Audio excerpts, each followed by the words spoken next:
sounding exquisite.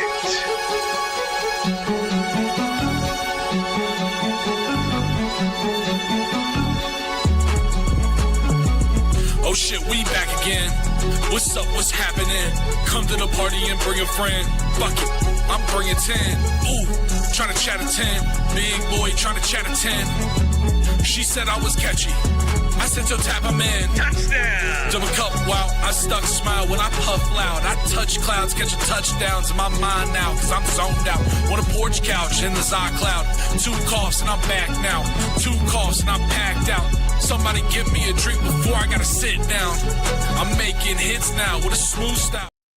What's up, everybody? It's your boy, Riley Puddin Peters, coming to you live with the birthday boy, Dr.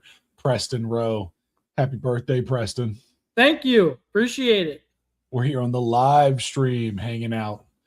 And, this is on top of being the doctor's birthday. This is, we got some off-season content to talk about as always. First, before we get there, though, checking out the stream, please give us a like, drop us a comment, and subscribe.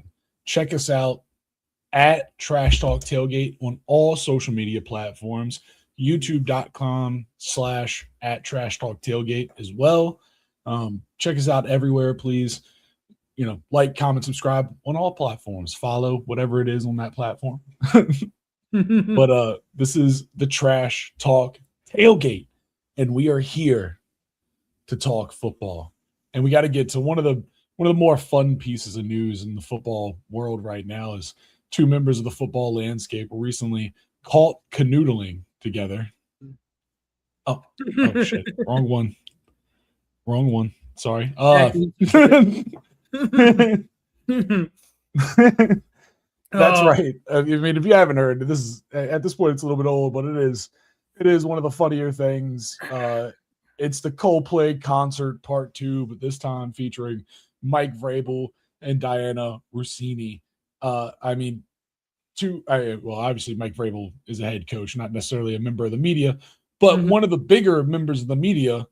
This is just another one of those stories, man. It's so funny, but it's hard to blame her. It really is hard to blame her because, as you know, he's a very large human being and can be very intimidating to people in an I mean, that's just it, dude. He's a big man, and it can be very intimidating.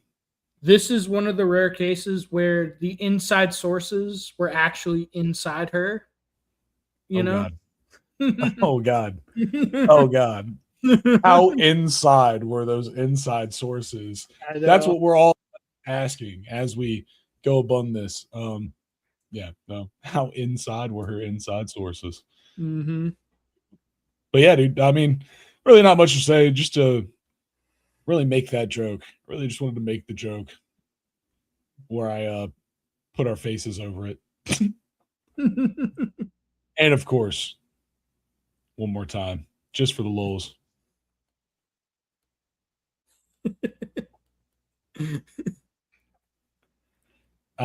Classic. All right. Now let's talk about some fun news. We got that out of the way. Let's get to some good stuff. I mean, one of the bigger issues, or I guess one of the bigger stories in the current NFL landscape, it's got to be this weird Jalen Hurts Eagles friction, as this saying says. There's always been, what do you think? Like a weird energy with that offense, right? It's not living up energy. There have been rumors about this for years where a lot of Eagles fans and Eagles media blames the offensive coordinators for the Eagles' offensive struggles. Seemingly every year, they have a shitload of talent, one of the best loaded offenses, one of the most talented offenses in the league. Saquon Barkley, A.J. Brown, great offensive line, Devontae Smith, Dallas Goedert even. They're just loaded across the board. And seemingly every year, they tend to underperform. Their offense leaves a lot to be desired. And a lot of people at first blame the offensive coordinators, but it had also been rumored for a while that the offensive coordinators were saying, hey, it's not our fault that we're just throwing go routes or comeback routes. We're not utilizing the middle of the field on digs and posts because Jalen doesn't want to do those. Jalen doesn't want to throw those routes. Jalen doesn't want to implement those concepts and install them into the offense. And this reporting coming out, it seems to validate those rumors. And I mean, we go back to his time in Alabama. Nick Saban benched Jalen Hurts in the national championship game for Tua Tagovailoa. They went on to win that championship game. And when asked about it, Nick Saban said we needed to throw the ball, and Jalen couldn't throw the ball. So Jalen's always had kind of a polarizing effect on people. He's a really good, he's a good quarterback, but he seems to not want to do certain things. He seems to want to willingly handicap the offense because he's comfortable throwing goes and sideline routes. And A.J. Brown is really pissed off about that, as we know. So it's a weird dynamic. I think a lot of Eagles fans have been so quick to blame the offensive coordinators when really I think the common denominator at this point is Jalen Hurts. Yeah, absolutely. Mm-hmm. I mean, this offense, like it was so predictable, right? Like the only thing that stopped them was them. They have such a great team, loaded with talent. Like there's nothing that should stop them. And the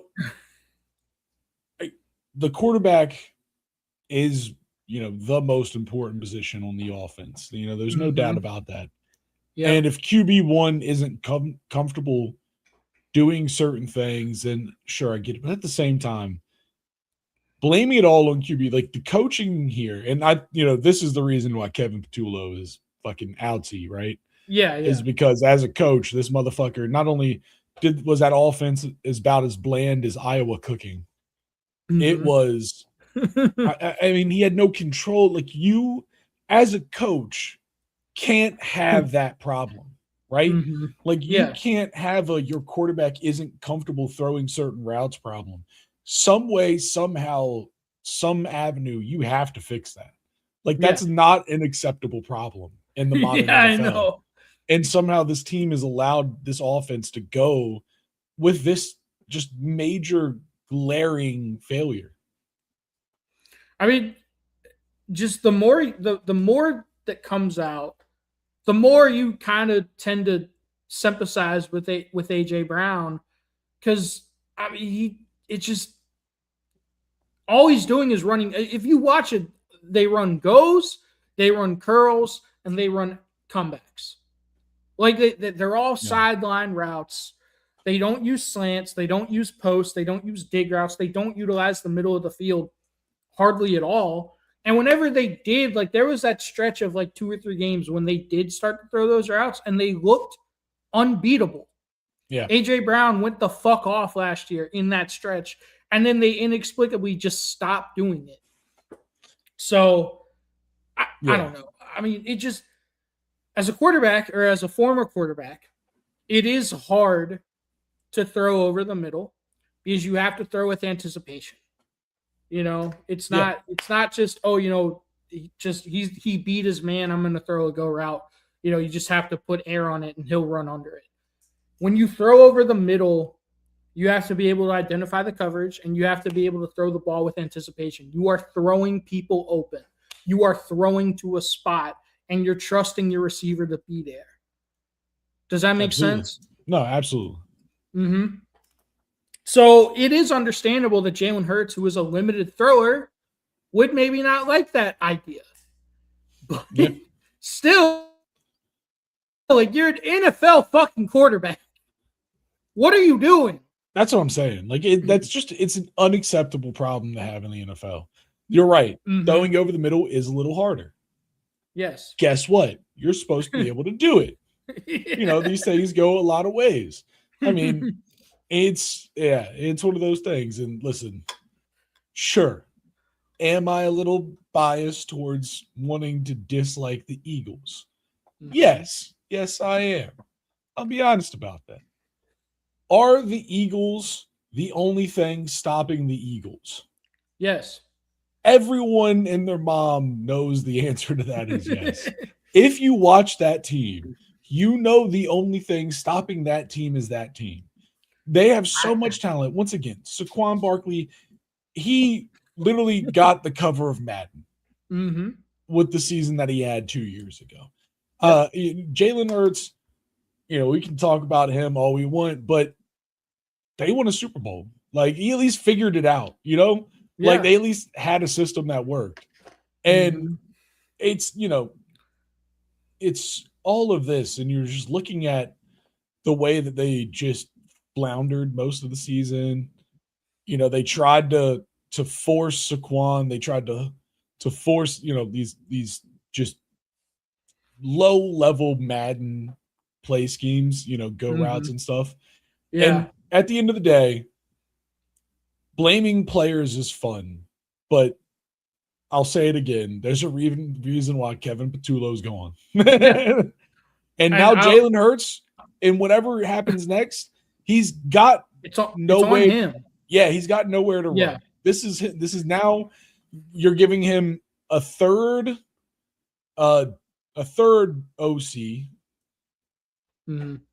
Like, he's got to do it. I will. The hater is here. We appreciate you, Launch. But Riley, I'll give you another example real quick, because to your point about coaching, and I'm going to use them because they beat them in the playoffs. Look at how drastically we felt about the 49ers offense when it was just a one-man show compared to the Eagles offense with all that talent. We both picked the 49ers to win that game because we trusted Kyle Shanahan to be able to scheme up Christian McCaffrey. Yeah. Like, it was Christian McCaffrey or bust last year for them. They lost their starting quarterback for a few weeks. All of their wide receivers fucking died. Brandon Ayuk was MIA. Like, it was Christian McCaffrey or bust, and they still had a more efficient offense than the Eagles with all that talent. You know what I mean? Yeah, no, 100%. I'm starting a poll. Okay. It is. I appreciate it, man. Just hope we get a big audience today. That's what I want for my birthday. Come join us in the Trash Talk Tailgate chat in the stream. That's what I want for my birthday. So, Launch Fanatic, to catch you up, we are talking shit about the Eagles. The Eagles suck. Yes. Yeah. That's it. I mean, that's really, that's where we're at right now. Jalen Hurts. I mean, I'm going to pick up where I left off on saying he's got nowhere to run. This offense has got nowhere to run. Nick Sirianni's got nowhere to run. Yeah. He's a good coach, but last year they looked so stale. Like, if they don't have anything, like, if they got to have more, they got to have a season like what they had 2 years ago, damn near. Yeah. Right? Like, he's yeah. And it is crazy because a lot of people are like, oh, Jalen Hurts has won a Super Bowl. Like, motherfucker, Jalen Hurts was not the driving force behind that Super Bowl. Their run game and their elite defense. Like, the Eagles driving force is Howie Roseman. Yep. And how he builds up that roster and makes them really competitive every single year. Jalen Hurts is just a part of that, but he's not the driving force. 100%. 100%. Yeah, I mean, they had a great team. So, yeah. And I think that's why it's so so problematic that they struggle, because they have the team. It's not like they don't have the team. Like, even if they don't have the quarterback, a team can still be successful. I mean, that's just it. Yeah, All no. right. Yeah, 100%. All right, let's move on. Oh, it was disgusting. Virginia, UVA extending Tony Elliott through 2023 on an unknown amount of money. Love that. Yeah. undisclosed amounts. They Mhm. brought it all in Gucci duffel bags. Mhm. It was all in Gucci duffel bags. I mean, I don't not get it. Here we are, you know? I mean, listen, Riley, dude. how do you feel about this? Tell us how you really feel. No, dude, I think Tony Elliott's a great coach after what we did last year. Like, it's not like you can go replace him. Like, I don't know, man. The coaching market's so weird right now. I really Yeah. think like the big problem is that, he's shown success, Mhm. and why not? Also, Virginia's got a lot of it's got a lot of things it's trying to check off with everyone that's around him, and Tony Elliott really is just, as a personality, he fits everything that they want. He won 11-3 last year, 7-1 in the ACC. It was their year. It's great. I'm not taking anything away from them. Technically 7-2, but Yeah. No. Yeah, because they did lose the ACC championship game. It should have been Oh, no, 7-3 because no. they lost to NC State. yeah, I was It talking should have about been the 7-3. I was talking about the NC Yeah. State, not the championship. Yeah. That does not count. That's a postseason. Those don't Which count is- at all. We which did is- play NC State in the regular season. It was just a weird not conference game. Fucking stupid. This is my thing, and Riley, I try to be consistent on things. I try to look at, is it sustainable moving forward and why?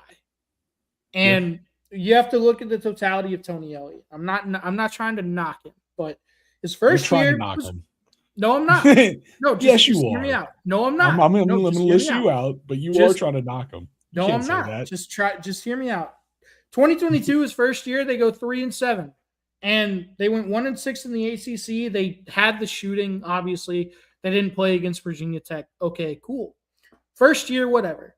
2023, they go 3-9. They improve by one ACC game. They go 2-6 in the ACC. 2 years ago, 2024, they go 5-7, so a little bit of an improvement.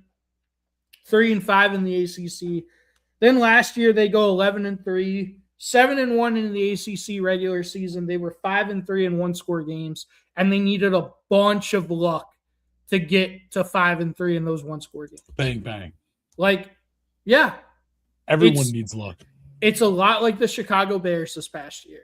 Yeah, you had a great year, but I don't think it's sustainable because you had a bunch of 6th and 7th year COVID seniors. They're all gone. Chandler Morris is gone. Yeah. If you they don't recruit high school very well. They portal in a bunch of their roster. It's a lot of roster turnover, especially going into this year. And we see teams like Florida State. Florida State went 13-0 just a few years ago with a portal team. The portal is not, you if you hit on the portal one year, you're just as likely to miss in the portal the next year. 100%. Because it's not building a culture. It's not recruiting elite high school players. So I think, I'm not saying they're going to go back to like 3-7, but I think it's much more likely they go 6-6, 7-5, as opposed to getting 11 wins again. I don't think it's sustainable long term. No, Does that make sense? I don't think anyone expects Virginia to be an ACC contender every year. No. I think the fact that we got to 1 is the reason why Tony Elliott got this extension. Yeah. I mean, you had your best season ever, and you still couldn't win the ACC. That's what I'm going to knock him for. And now no team from Virginia will ever do it. That's not true at all. It's not true at all. It's so sad. Nope. It's so sad, dude. No, dude. We're It's- ready to go back to the Orange Bowl. There was a team from Virginia that had a chance, and now no one will. Just don't lose to Duke. That's all you have to do. Don't lose to Duke. Yeah, listen. What a statement, you know? How do you lose to Duke in football in the ACC championship and in basketball in the ACC championship? It was just, it's the Duke curse, apparently. Duke's got Virginia's number on speed dial. It's number 1. I understand why they did it, because if you don't extend a coach after a year like that, you're really not instilling confidence in him long term. But I don't think it's sustainable. As is the wind blows. That's really the thing, though. It's you got to have both. You really got to have both. You can't do it either way. I think that's the one thing we learned, right? I mean, the one thing in all of this is if you don't balance both recruiting high school players and getting the portal, it's what a challenge. That really is like a crazy challenge in the modern era because It is. you can't do either one. It has to be a mix of both. Because like you Yeah. said, I mean, Florida State's a great example of a team that's kind of transfer portal heavy consistently. And Yeah. you see them ebb and flow. Indiana is a weird one because obviously like those were Kurt Cignetti's guys. Technically the transfer portal guys, but they're his guys. Yeah. But also he does hit the portal pretty like he hits. He it pretty doesn't good. recruit high school at an elite level. Like we haven't seen it yet, Yeah. So Well, I mean, he built pretty consistent programs. yeah, He gets a lot of his guys. I guess maybe he doesn't always get them from high school, but he definitely has he's a coach who's like, this is my guy, this is my guy. He's very much that kind of coach. And then, obviously Dabo Sweeney being the proverbial high school only. yeah. And you've seen the woes in that. He's also had to. So yeah, it really is that challenge, that trying to meet, and balance and be successful. It really is interesting. The best way to do it is you recruit high school heavily because that's going to be the culture, that's going to be the core and the foundation of your roster. But then you also know you're going to miss on high school evaluations. There's going to be some guys that just don't pan out. So you go to the portal to get guys to fill in those holes. Yeah. Does that make sense? Like that's the best way to do it. But also I feel like though with that the problem with there is like it seems like when you watch the game changers. The TTT intro has always been a rap intro. It's me rapping. Yeah, Nick. too. If you were here, you would know that. You should come join us more often. I'll play it again. Don't make me. It's a 44-second intro. I'll play that shit again. Make you all sit through it. Anyways, that's the thing. I mean, Oh, yeah. okay. Speaking of transfer portal, Yeah. Lane Kiffin. You spelled Kiffin wrong, but you know what? That's just funny. Yeah, but he did it for the F of it. Oh, he missed an F. Lane Kiffin is an offensive genius. I don't know if that's what you were trying to say. He is an offensive genius. But every time he's also been to a blue blood or high expectation program, USC, Tennessee, now LSU, he has crashed and burned.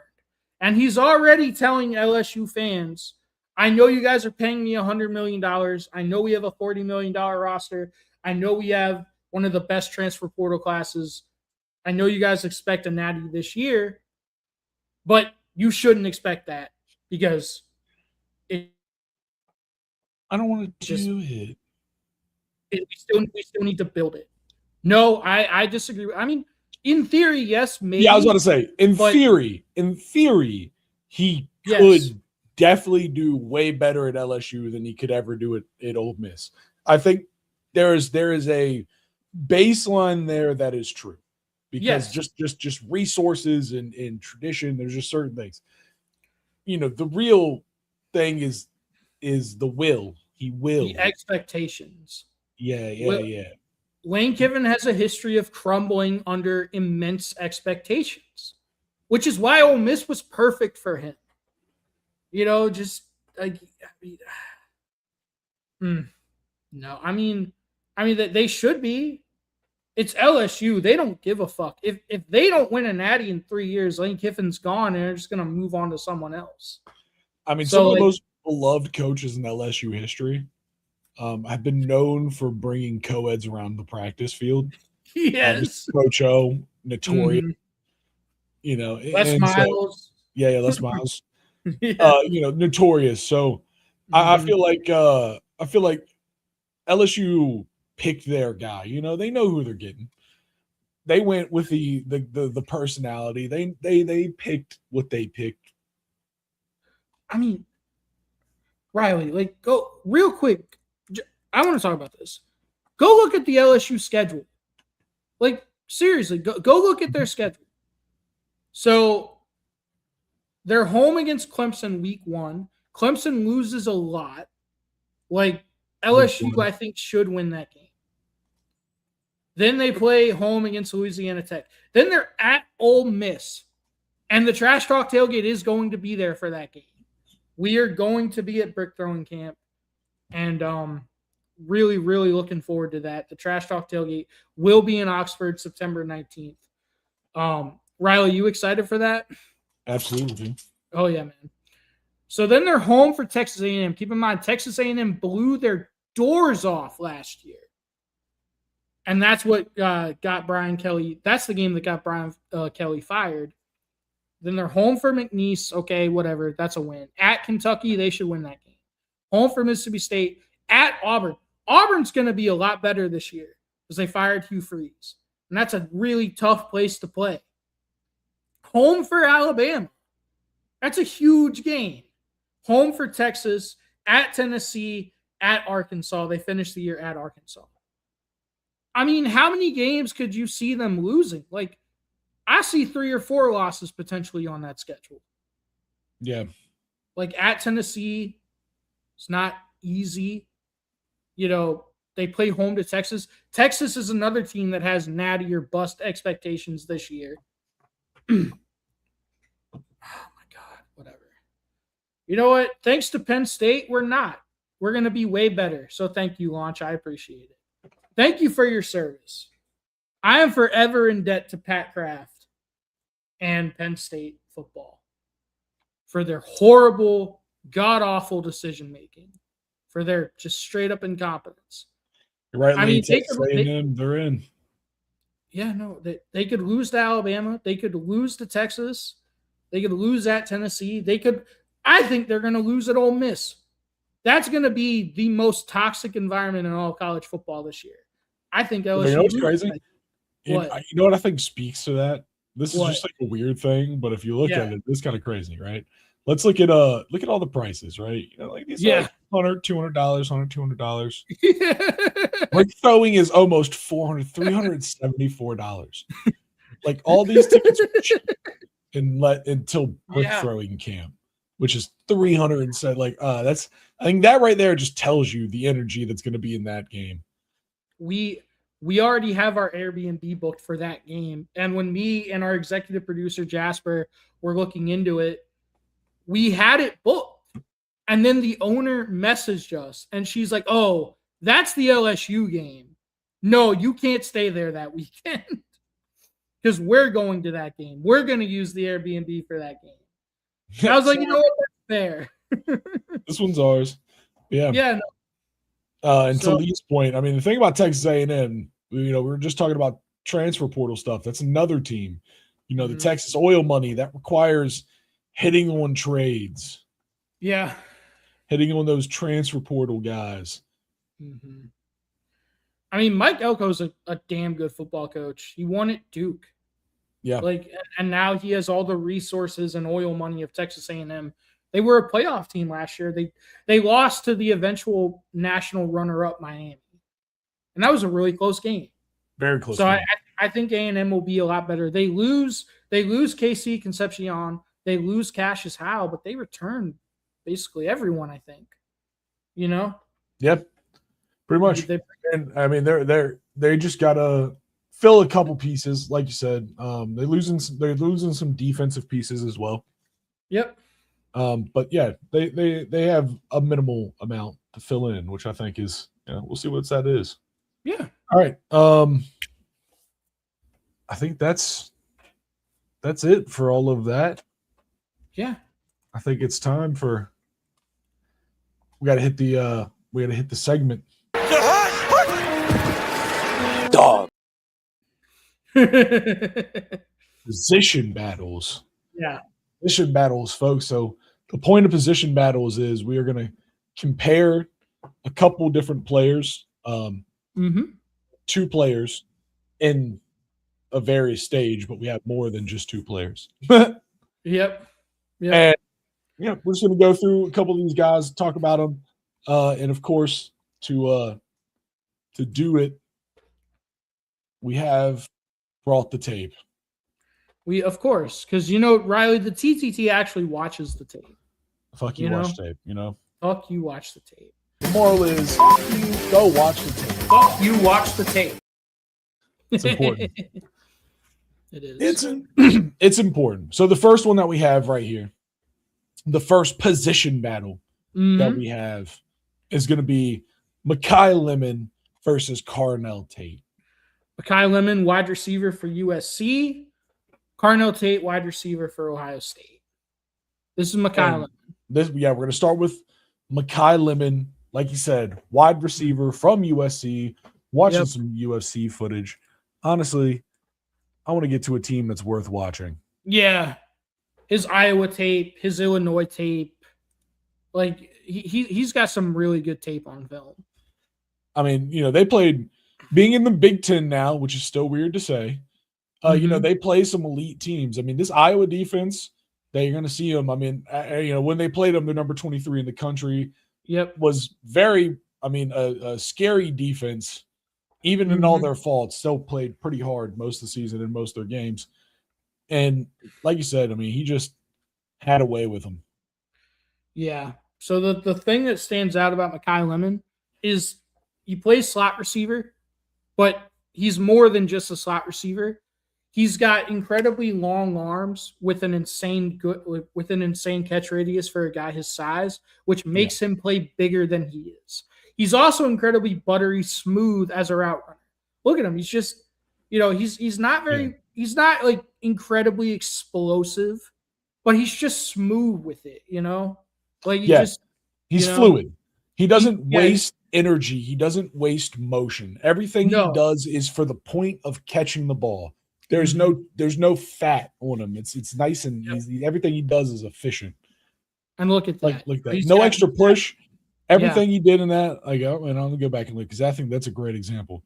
Like nothing he does here is a waste. He doesn't like move his arms any extra. He doesn't engage. It's one push. Yeah. There's no fighting. He engaged, one off, catch. I mean, it's very impressive. Great snappy route runner.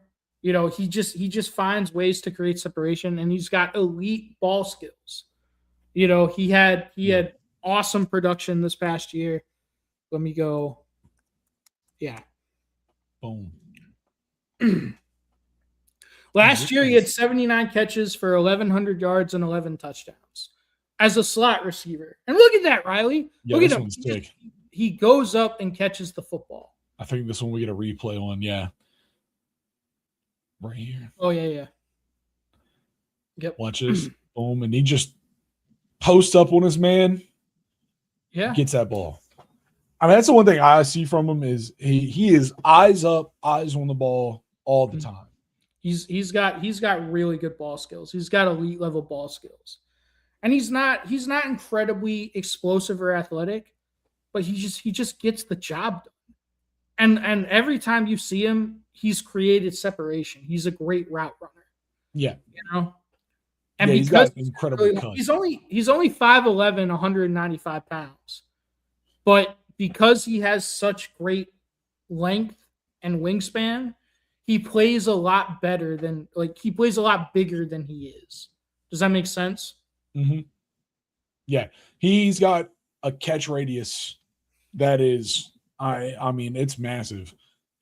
Look at this. Yeah. And I mean, this against once again a very good Michigan defense. Yeah.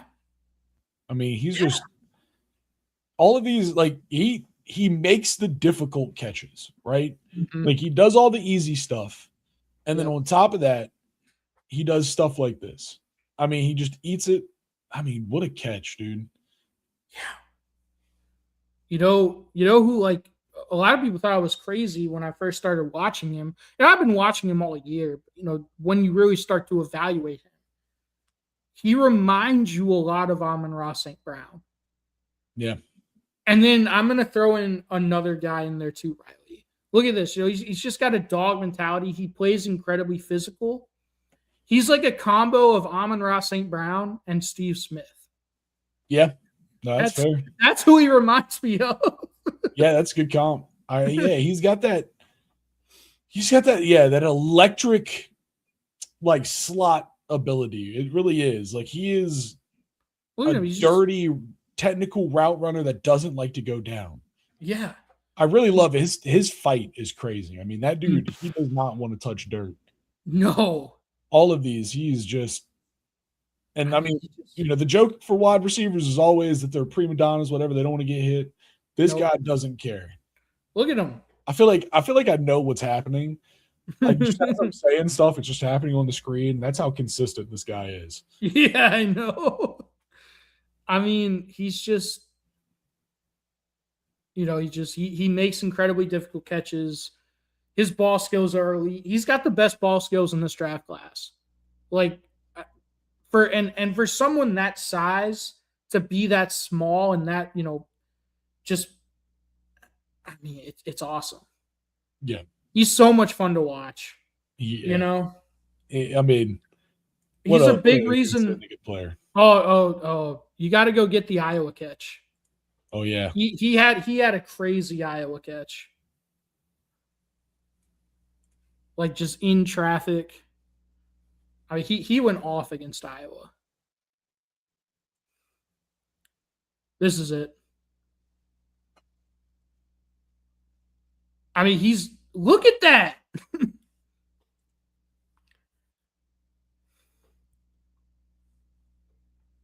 Yeah.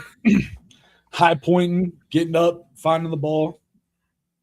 He's got awesome hands with great hand strength to, keep the ball. Once he touches the ball, he's not going to drop it. He's just so incredibly consistent with his route running ability. He's got the toe touch. Yeah, he does. He's got the toe touch. Yeah. Toe touch is important. Yep. I mean, he's just so incredibly consistent. Elite ball skills. He's got the best ball skills of anyone in this draft. Which is so impressive for someone of his size. Yeah. Yeah, he's all over. All right. And we're going to compare Pretty impressive. We're going to compare him to Ohio State wide receiver Carnell Tate. Yep. This is another, this is Iowa State national champions. Well, he played on the team when they were national champions. He's never been the number one receiver on his own team. Because he had Emeka Egbuka last year. He had Jeremiah Smith. So his production isn't what you'd expect out of a wide receiver like him. But, I mean, he's another guy that's really smooth. He's very fluid with his routes. He's not as snappy as Mekhi Lemon on his break, but, he's got great wingspan, can go up and catch the football. Yeah. They didn't ask him to do a whole lot of routes. If you watch Ohio State, they have a very basic route tree for him. They run goes, they run curls and comebacks. It's kind of like the Eagles offense. Just simple stuff. There's a post right there, it's Grambling State. Like, no one cares. Let's go to Wisconsin. Yeah, let's go to Wisconsin. But yeah, no, I think the thing about Carnell Tate is like you said, he wasn't wide receiver 2, but it's Ohio State, man. They had some absolutely amazing players. So they develop them. Yeah. And he was always, whenever he got the ball, he made the best of it. And I think that speaks to him as a player. Yeah. And I think there's something to that, he, in his mind, as he plays, everything he does, he needs to make, he feels like he's got to make the play. He has that mentality baked into him, being wide receiver 2 the whole time. And I think that Mhm. that mentality alone has got to be invaluable once you get to the next level, right? Like, Yeah, yeah. you see a lot of people fail off of just straight ego once you get to the NFL. Like, Mhm. that happens, man. I think everyone's heard about it and everyone's seen it. And to have a guy who hasn't been, the guy. He is kind of always been back there, always kind of fighting and making sure that he's keeping his spot. You Yeah. know, I think for him to be this good and have that mentality, I think it's going to be dangerous. Yeah, I don't know, man. I mean, I agree with you. It's just if you go look, we're comparing him to Makai Lemon. Makai Lemon is 5'11", 195 pounds. Mhm. Carnell Tate is 6'2", 192 pounds. So he weighs less than Makai Lemon. Like, so he's got a very thin, like frail almost build, which lets him get beat up at the line of scrimmage. He can get beat up at the line of scrimmage against press man, but I don't know why, Riley. Like a lot of his Ohio State tape, they're just letting him get a free release. Yeah, You know? well, it's because Like- he's wide receiver too. They had other people to worry about. Yeah, no. So that's a good point. Yeah, they He just had enough problems all the way around. he has good acceleration. He reaches top speed in a hurry. He's a long strider. He does have really good ball tracking skills. He got a lot better this past year at 50-50 balls. He was his first 2 years in college, he wasn't great at 50-50 balls, but this past year he got a lot better at it. Which shows that he's still got room to grow and improve. He just, oh man, he's got really good tape as well. He's got really good tape. Yeah, no, I mean they both do. We're Yeah, intentionally comparing two of the top ones. yeah. So I guess it comes down to the question of, which one is it? If you're an NFL GM Mm-hmm. and it's draft day, you got that. What do you think? Like second round ish pick, probably. Mm-hmm. Yeah, it's the second round. You're looking at the board. You need a wide receiver. You need a Bear slot. with me, Riley. You Bear need with a me. slot. Bear with me. Okay. I think both of their floors are very similar. Okay. Because I think both can play inside. I think both can play outside. I think Makai Lemon's ceiling is higher. And if your floors are to me the same, if you both have a really high floor of production that I know I can get from you, I'm going to take the guy with the higher ceiling. Makai Lemon, he can play in the slot. He can play outside. He's just, how can you say no to a combination of Amon-Ra St. Brown and Steve Smith? I think Carnell Tate's going to be a really good wide receiver, at least at the bare minimum, a really good number 2 wide receiver in the NFL for a long time. Like, I don't know if he could be your number 1 because I haven't seen it. I just, the size, it's really not the size. Like, he's got really good height. It's just the weight concerns me. He can get beat up at the line of scrimmage. He is really good at 50-50 balls. And it's just a lot of what he does really well, Makai Lemon does really well. And I think Makai Lemon has a higher ceiling. I'm going to take Makai Lemon. Does that make sense? No, I'm with you, dude. No, I'm 100% with you. It's a fair point. And honestly, I agree with you, man. I think Makai Lemon's just been a higher grade playmaker for a very good team. He was the number 1 USC. Yeah, and he made a lot of big plays against pretty much the same exact slate that Carnell Tate played at Ohio State. I mean, pretty much the same exact defenses in and out, most of the season. And his production was insane. So I think you're right. It's just you can't deny the numbers, the production, the playmaking skill of Makai Lemon. I'm with you. I love Makai Lemon. I think he's the number 1 receiver in this draft class, and I've heard people say he might fall out of the first round, which just That just shows you how dumb the NFL is. They don't Yeah. watch the tape. They don't watch the tape. I mean, I don't know, man. Like, it's talking about ceilings and floors. I get NFL teams being enamored with ceilings, but if your floor is that of a third string player, like if you're so low on your floor, I don't give a shit what your ceiling is. It doesn't matter. You're never gonna reach it. Yeah. Yeah. But if your floors are basically the same, give me the guy with a higher ceiling. Yeah, I agree. And I agree all around. I feel like both of them they're going to make their plays, especially out of the slot.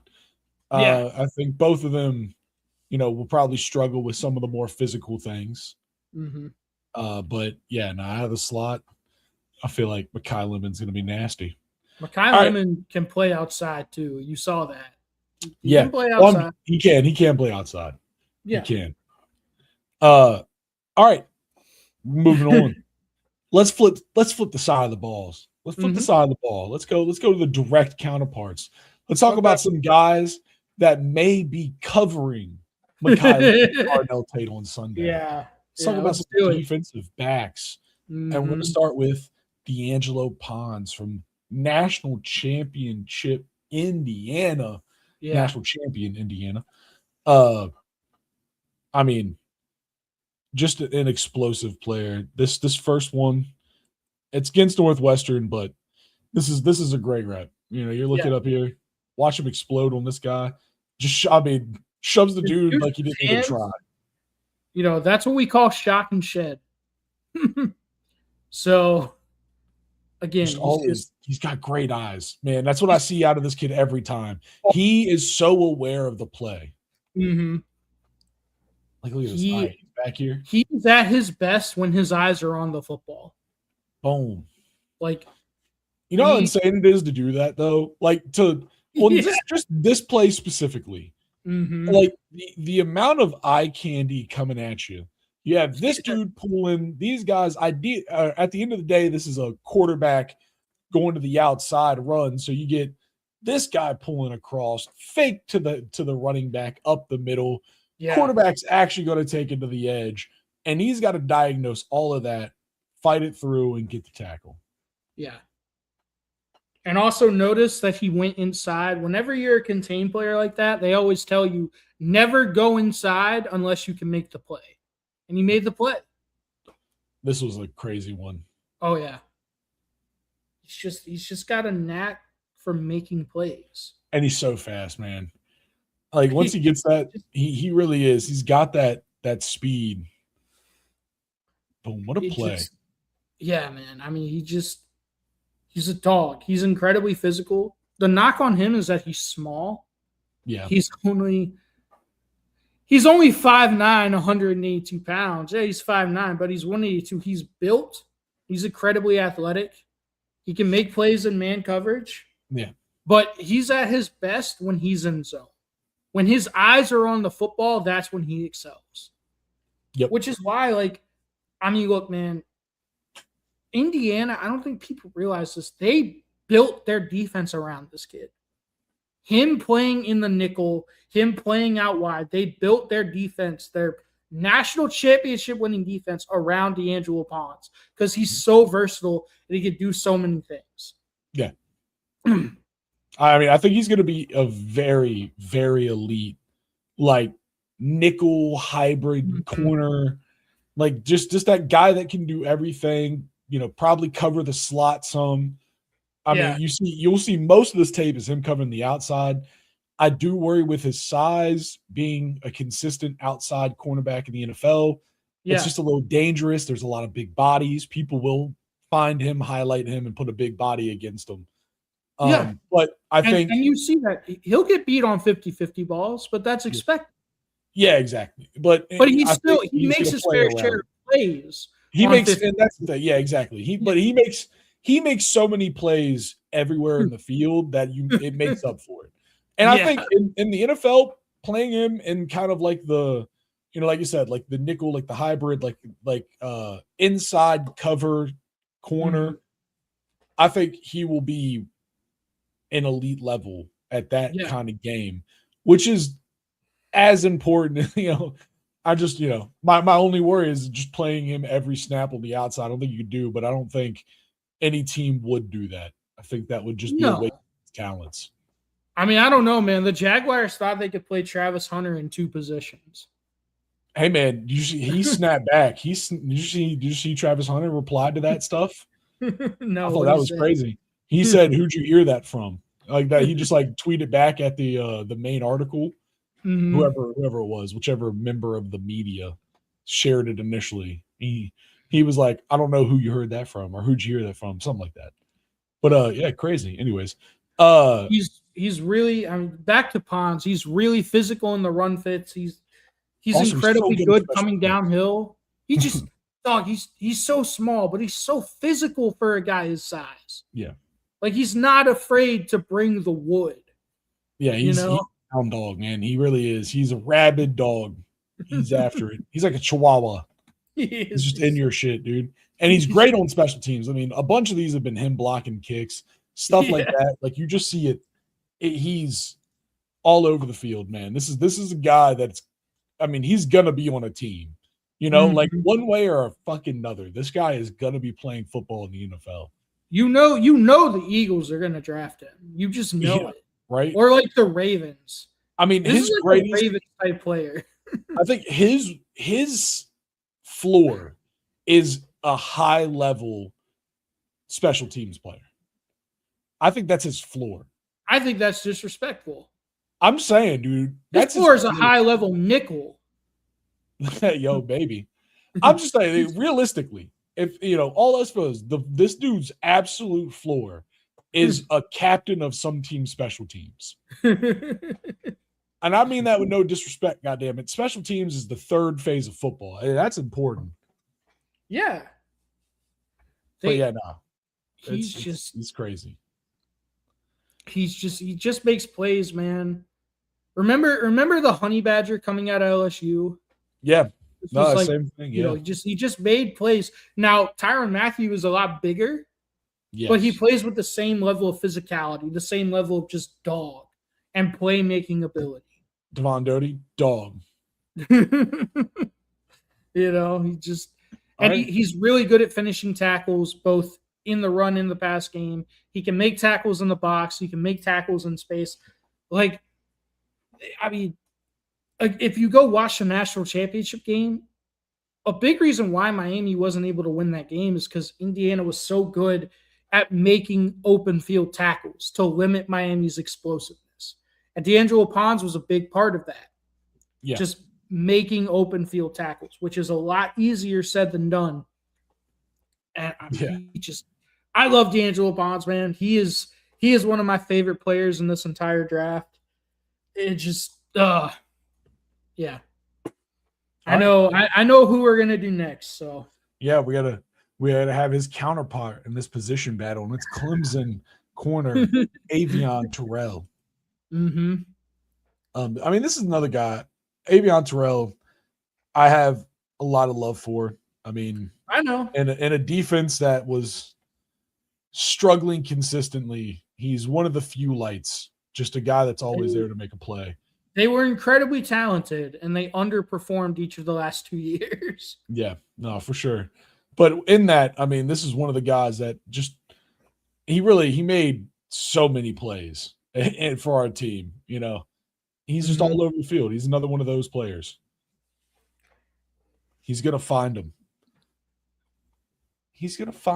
I mean, Troy.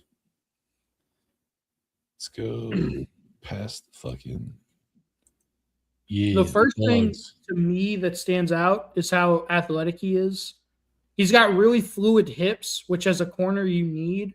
He's got really good hips to turn and run. If he does get beat, he could stay with the best wide receivers, with the fastest wide receivers. He's got great acceleration. He stays in hip pockets. He's best in press man coverage. He uses great technique and he leverages wide receivers really well. The thing is, unlike D'Angelo Pons, he gets lost in the sauce sometimes. When the ball is in the air, he doesn't track it very well. which he might have great coverage, but he still gives up the play just because he can't track the ball. You know? Yeah. You get Does that lost make in the sense, sauce. Riley? No, I agree. I mean, I feel like him, definitely when you look at him, I feel like D'Angelo Pons and Avion Terrell are kind of They're different signs. Yeah, they're two different sides, which I think is really what makes this matchup so interesting because that's the thing about corners is there are so many different types. I think there's way more archetypes of corner than anyone's going to give that position credit for. Yeah. And you get a guy like this, he is not as all over the field as D'Angelo Pons is. And I don't think there's anyone in that DB position that's anywhere close to his like all over the field. Yeah. But I think if you want to talk about a guy who, even though he is also kind of small, I mean, we're talking about fucking corners. Like, they're all, except for the freaks. We're talking about one of the smaller positions. And he's just a guy that's he's still got the fight. He's never like, I'm going to let being small, hurt me. He's always in the fight. All of these are him. He gets to contact. He's not scared. And then on the flip end, even if he gets beat from time to time, he's got speed to back it up and at least get the tackle. Yeah. He's really good at sticking to receivers. Like I said, he's best in man coverage, but he struggles to track the ball. Yeah. And then in zone coverage, especially, he gets lost. He's not very good or aware in zone coverage. Yeah. You saw that. I don't know why, but Clemson, they played a lot of zone against LSU, and Avion Terrell got picked on consistently. Yeah. Is that fair? No, for sure. I mean, our whole scheme against LSU is fucking stupid. We gave no one help. They were picking on Avion Terrell the whole time, and they didn't fucking change. They didn't they didn't try to like switch up how we were sending pressure. They're like, nah, we're gonna make this shit work. I promise. Yeah. No, that was rough, dude. That was rough to watch. I like Avion Terrell. I think he's got a very high ceiling. Because again, we didn't even talk about this. His brother has been an all-pro in the NFL, AJ Terrell with the Falcons. Yeah. So he's got really good bloodlines too. He's an athletic freak. He's really good athletically. He's just inconsistent when it comes to actually making plays. Yeah. He has great man coverage. He's got a very obvious Achilles heel. I think that's what it is. Because the man makes plays. Like he will get a turnover. He will find it. Like that's one thing. Like he kept us in a lot of games with a good peanut punch, an interception, like third down stop. But when he can get beat, and when people figure out how to beat him, they can ride that pony. Yeah. It's okay, Riley, who are you going to take? I think I know the answer. Well, I mean, it is a weird thing because, when you talk about the archetypes, it kind of is, what do you need? But if you're just a GM and you're going to take the best player, I think you have to take D'Angelo Pons. Like just the single best player. Yeah, man. Listen, you have to know how to use him. That's the thing, right? Yeah. I think Avion Terrell will be a great piece for a lot of teams because I think he is a great outside coverage corner. He's not a dude. He is like, I talked about D'Angelo Pons. He's a dude that you kind of want to be on the inside. You want to let him be able to get in a position to make plays all over the field like he can. Where Avion Terrell, you kind of want to put him where he's going to be somewhere, like where where he's going to be the whole time. So like no one's like, all right, is he getting lost? No, okay, he's still there. He's on the outside. Okay, he's on the outside. Okay, we're good. Yeah. He's still there. Yeah. If I agree with you, I think that's a really good way to put it. If you had Avion Terrell's athletic ability and his athletic profile, and you put in the D'Angelo Pons tape in that athletic profile, he'd be a top 5 pick. He'd be the best corner in this draft, even over Mansour Delane. And I love Mansour Delane. You know, Yeah. really, really sad that he went to LSU and balled out.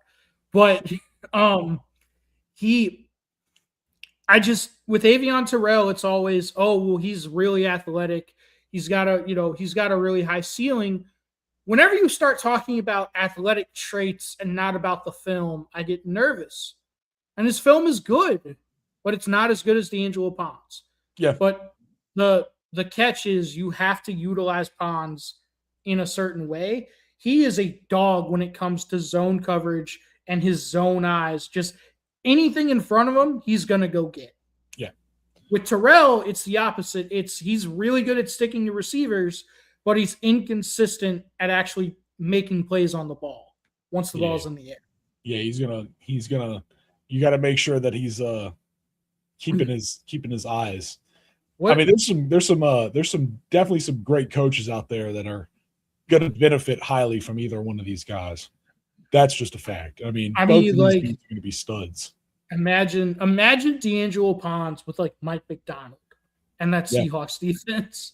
Yeah, I mean, you know, it's funny. I'm going to pull this back up real quick. Mm-hmm. If you go down here, this is Avion Terrell's, but literally Seahawks. Yeah. Like, I just remember looking and being like, there's a bunch of Seahawks. Yeah. Seahawks. Cowboys. Everyone's like Falcons or Seahawks. I thought that was funny. It's just funny that you said that. And I had seen that as I was pulling it up. I saw that and it just made me giggle. But yeah, I'm a realistic guy though. I see the tape. Fuck you. I watch the tape. Yeah, no, I don't let bias. I thought you were going to go Terrell. I'm realistic. Especially when you watch the D'Angelo Pons, man, he really just is all over the field. And I don't think there's a better open field tackler. No. Definitely not in the DB position, but I think damn near in the entire thing.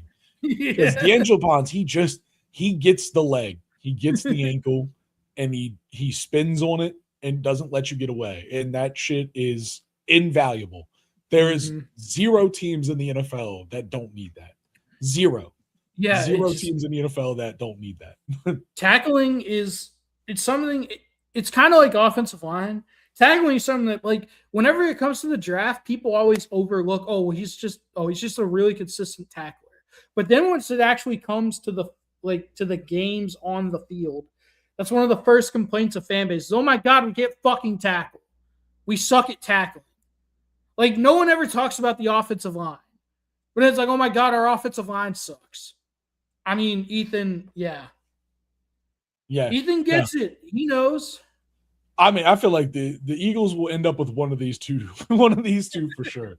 I don't know why. I think that's also right.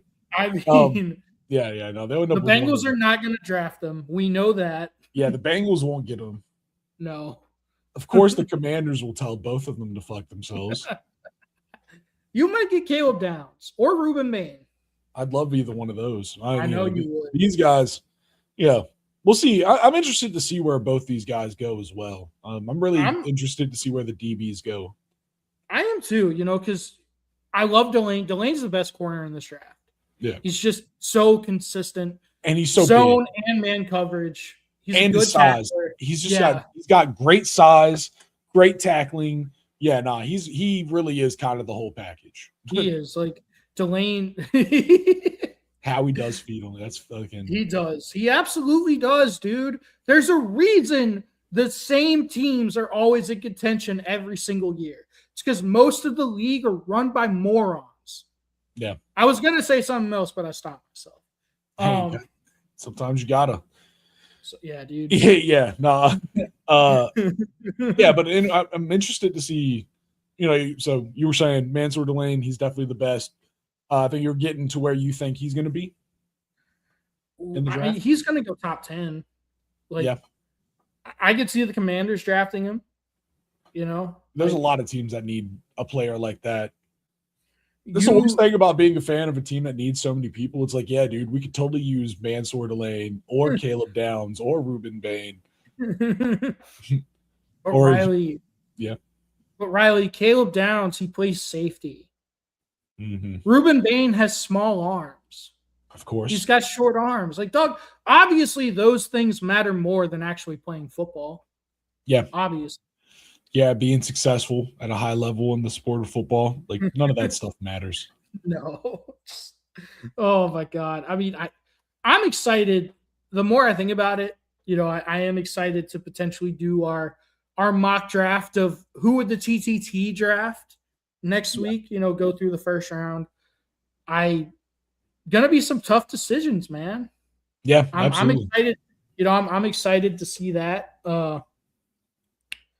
Yeah, no. I mean, you wanna do another one, or do we want to? Honestly, I think where we're at, I think this is a good spot to go. I feel like that was a great way hell to yeah. end this. Hell yeah, man. Well, All right.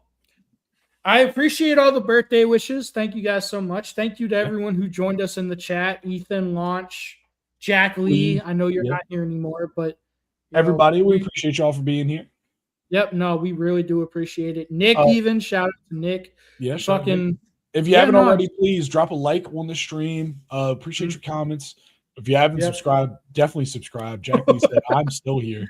I can tell by the numbers he's still here. Yeah, dude, we appreciate everybody. Please follow us at Trash Talk Tailgate on all social media platforms. YouTube.com/at Trash Talk Tailgate. Subscribe there. Check out all of our videos. Most importantly, tell us about the TTT today. That's your gift to Dr. Preston. Tell us about the TTT.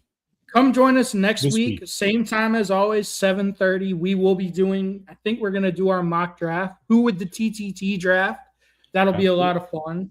I'm really excited for next weekend for another reason as well. It's going to involve jumping, but good jump. Yeah, man. No, go tell someone about the TTT today. We really appreciate y'all. All right, boy. We're out of here, folks. Peace.